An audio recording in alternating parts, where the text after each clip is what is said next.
धर्म की जय, सनातन धर्म की जय, भारत माता की जय, भारत माता की जय, जनसेना బైన్సాలో ఈరోజు హరిహర వీరమల్లు సినిమా విడుదల సందర్భంగా వచ్చినటువంటి ప్రేక్షక మహాశయులకు, అదేవిధంగా పవన్ కళ్యాణ్ గారి అభిమానులకు, ఆంధ్రప్రదేశ్ ఉప ముఖ్యమంత్రిగా, అదేవిధంగా పవర్ స్టార్ పవన్ కళ్యాణ్గా హరిహర వీరమల్లు చాలా రోజుల తర్వాత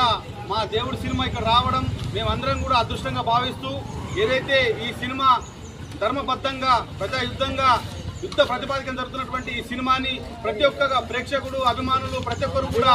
దేశంలో గర్వించదగ్గ సినిమా తీయడం జరిగింది. కాబట్టి దీన్ని ప్రతి ఒక్కరు అందరూ కూడా చూసి ఈ సినిమాను విజయవంతం చేయాలని చెప్పి బైన్సా జనసేన పార్టీగా, డివిజన్ పార్టీగా ఈరోజు మేము అందరికీ కూడా కోరుతా ఉన్నాము. మీరందరూ కూడా పవన్ కళ్యాణ్ గారు ఎప్పుడెప్పుడు వస్తారా, ఎప్పుడెప్పుడు సినిమా ఈ సంబంధించి రిలీజ్ అవుతా అని చెప్పి ఎదురు చూసినటువంటి అందరికీ కూడా చాలా సంతోషకరమైనటువంటి, ఆనందకరమైనటువంటి, ఉత్సాహాన్ని ఇచ్చినటువంటి మా పవన్ కళ్యాణ్ గారికి మేమందరం కూడా రుణపడి ఉన్నామని చెప్పి తెలియజేస్తా ఉన్నాము. జై జనసేన, జై జనసేన.